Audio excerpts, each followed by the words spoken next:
আসসালামু আলাইকুম গাইস, আপনারা সবাই কেমন আছেন? আল্লাহর রহমতে আমিও ভালো আছি। আপনাদের সাথে শেয়ার করব বকুল পিঠার রেসিপি। চাউলের গুঁড়া ভালোভাবে গরম পানি দিয়ে মাখিয়ে নিতে হবে এবং ভালোভাবে ডো তৈরি করে নিতে হবে। অনবরত হাত দিয়ে মাখাতে হবে, যতক্ষণ ডোটা ভালোভাবে তৈরি না হয় ততক্ষণ মাখাতে হবে।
নারিকেলের ঝুরি খেজুরের গুড় দিয়ে বাদামি কালার করে নেব।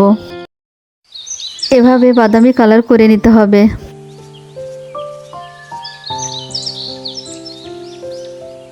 রান্না করা নারিকেলগুলো চ্যাপ্টা শেপ তৈরি করে নেব। চাউলের ময়দা যে ডোটা তৈরি করে রেখেছিলাম তার মধ্যে এখন একটা একটা করে যে নারিকেল ঝুরির শেপ তৈরি করে রেখেছি সেগুলো এখন একটা একটা করে এর মধ্যে চুবিয়ে সবগুলো নারিকেলের শেপগুলো গরম তেলে ভেজে নিতে হবে।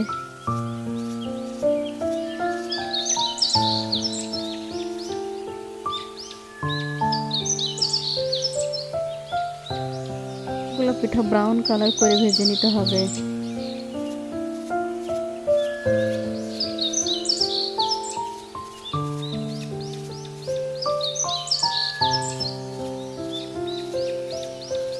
গুড়ের সেটা তৈরি করে রেখেছিলাম, দেখানো হয় নাই, সেটা স্কিপ করা হয়েছে। গুড় অথবা চিনি যেটার মধ্যেই হোক, গরম গরম যদি থাকে সে অবস্থায় যদি দুধ দেওয়া যায় তাহলে কেটে যাওয়ার সম্ভাবনা থাকে।